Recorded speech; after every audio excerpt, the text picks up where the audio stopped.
اور وہ اس کے عشق میں گرفتار ہو چکا ہے اور ساری رات سجدوں میں اللہ تبارک و تعالیٰ سے دعا مانگتا ہے کہ اے اللہ مجھے حور عطا فرما، جس نے میرا چین و سکون سب چھین لیا ہے، مجھے دے دے، تو سب چیزوں پر ہر شے پر قدرت رکھتا ہے، بس میں بھی شادی اسی حور سے کرنا چاہتا ہوں جس کا تصور تو نے میرے دل میں بسا دیا ہے، تو میری دعا قبول فرما اے میرے پروردگار۔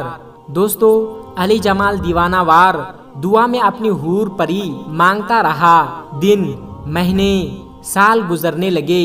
ماں نے ڈھیر خوبصورت لڑکیاں ڈھونڈی مگر علی جمال انکار کرتا رہا، اسے کوئی لڑکی پسند نہ آئی۔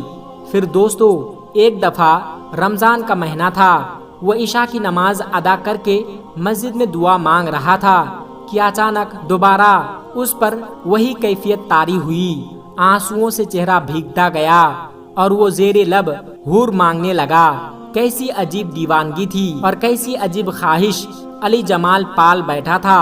عمر بیت رہی تھی مگر وہ معجزے کے انتظار میں تھا اور اسے یقین بھی تھا کہ اللہ تبارک و تعالی اس کو حور عطا فرمائے گا اور ایک نہ ایک دن اس کی دعا ضرور سنے گا اور اسے حور دے گا۔ دوستو، دعا مانگ کر وہ اسی کیفیت میں مسجد سے باہر نکلا۔ ابھی ذرا سا آگے بڑھ رہا تھا کہ اسے گلی کی ایک جانب سے اندھیرے میں کسی لڑکی کے رونے کی آواز سنائی دی۔ وہ مڑا اور اس جانب چل پڑا جہاں سے کسی لڑکی کے رونے کی آواز آ رہی تھی۔ اس نے دیکھا کہ ایک نقاب پوش لڑکی اس وقت سنسان جگہ پر کیوں کھڑی رو رہی ہے، شاید کوئی ضرورت مند ہو۔ یہ سوچ کر وہ لڑکی کے قریب ہوا اور تھوڑی سی روشنی جب اس لڑکی کے چہرے پر پڑی تو پاؤں سے زمین نکل گئی، کیونکہ یہ تو وہی لڑکی تھی اور اسی طرح کا چہرہ تھا جس کے عشق میں وہ دیوانہ ہو چکا تھا۔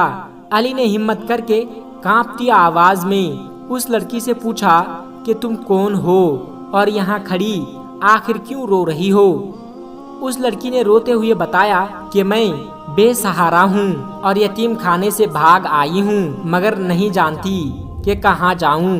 وہ مجھ سے غلط کام کروانا چاہتے تھے، اس لیے میں وہاں سے بھاگا اور اب رات میں کہاں جاؤں گی، بھوکی پیاسی، جیب میں کوئی پیسہ نہیں۔ علی جمال کو جہاں وہ پہلی نظر میں ہی بھا چکی تھی اس کے دل کو قرار محسوس ہو رہا تھا۔ وہ سمجھ گیا اللہ نے ویسے ہی نین و نقوش کی لڑکی کو اس کی دعا کی نتیجے میں اسے عطا فرمائی ہے۔ اس نے کہا کہ تم فکر مت کرو، قریب ہی میرا گھر ہے، اگر تم مجھ پر اعتبار کرو تو میرے گھر چلو، وہاں میری ماں ہے، وہ تمہیں خوشی سے اپنا لے گی۔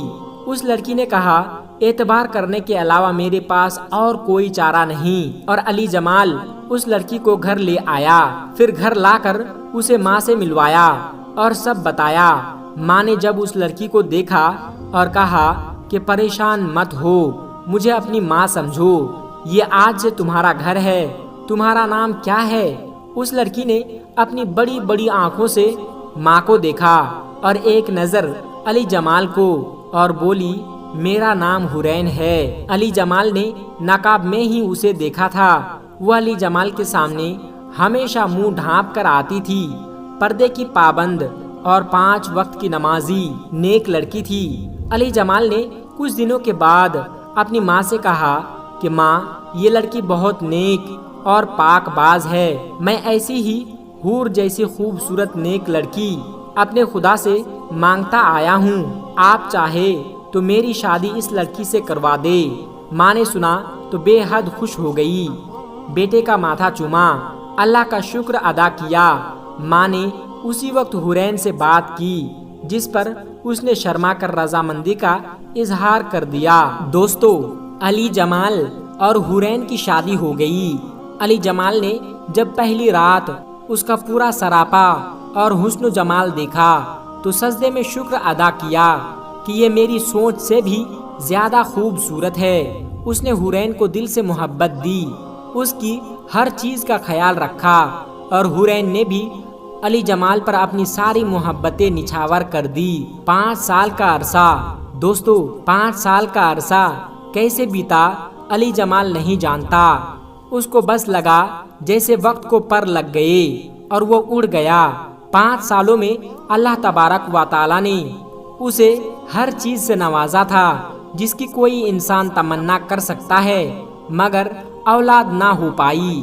ماں نے 5 سال صبر کیا، مگر اب اس کا صبر کا پیمانہ ٹوٹنے لگا، کیونکہ اس کو اپنے بیٹے سے نسل کی خواہش تھی۔ اس نے بیٹے سے بات کی۔ بیٹے نے کہی ماں ایسا سوچنا بھی مت، مجھے اس سے محبت ہے، اگر اس سے اولاد ہوگی تو ٹھیک، ورنہ میں کبھی بھی اس کا دل نہیں توڑوں گا۔ مگر ماں نے تو جیسے اس بات کی ضد پکڑ لی۔ اب دونوں میں تھوڑی سختی آ گئی۔ حورین تو کبھی بھی علی جمال سے اس کی ماں کی طعنوں کا ذکر نہیں کیا کرتی تھی، مگر علی جمال ان سب باتوں سے چڑچڑا ہو گیا۔ وہ حورین کو بات بات پر غصہ ہو جاتا۔ ایک دن ماں سے اچھی بھلی گرمی سردی ہو گئی۔ وہ کمرے میں آیا اور خاموشی سے بیڈ پر بیٹھ گیا۔ انہوں نے کہا کہ آپ کیوں پریشان ہوتے ہیں؟ مت ہو، آپ ماں کی خواہش پوری کریں۔ میں تو آپ سے محبت کرتی ہوں اور اس گھر کے علاوہ اور کہاں جاؤں گی؟ میرا تو سب کچھ ہے، مگر آپ کو دکھی نہیں دیکھ سکتی۔ آپ دوسری شادی کر لے، میرا مت سوچے۔ تو علی جمال نے کہا نہیں حورین، میں کبھی بھی دوسری شادی نہیں کروں گا، میں تم سے محبت کرتا ہوں۔ وہ مطمئن ہو گئی۔ دوستو، کچھ وقت اور بیتا اور تلخیاں بڑھتی چلی گئی اور حالات نے علی جمال کو سوچنے پر مجبور کر دیا۔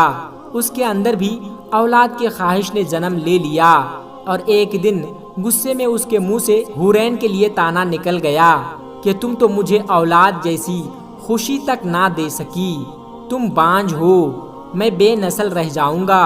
دوستو، یہ سننا تھا کہ حورین کھڑی ہو گئی اور کہنے لگی کیا حال ہے جمال، دیکھا اپنی دعاؤں کا نتیجہ؟ علی جمال نے حیرانگی سے نہ سمجھنے والے انداز میں حورین کو دیکھا اور بولی ارے پاگل، میں تمہاری دعاؤں کا نتیجہ تھی۔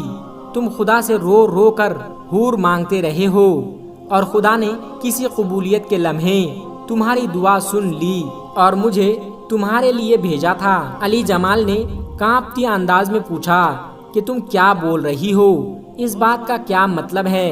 حورین کا دوپٹہ گرا اور بولی کہ ارے پگلے، تم اللہ سے حور مانگتے تھے اور حوروں کے یہاں اولاد نہیں ہوا کرتی۔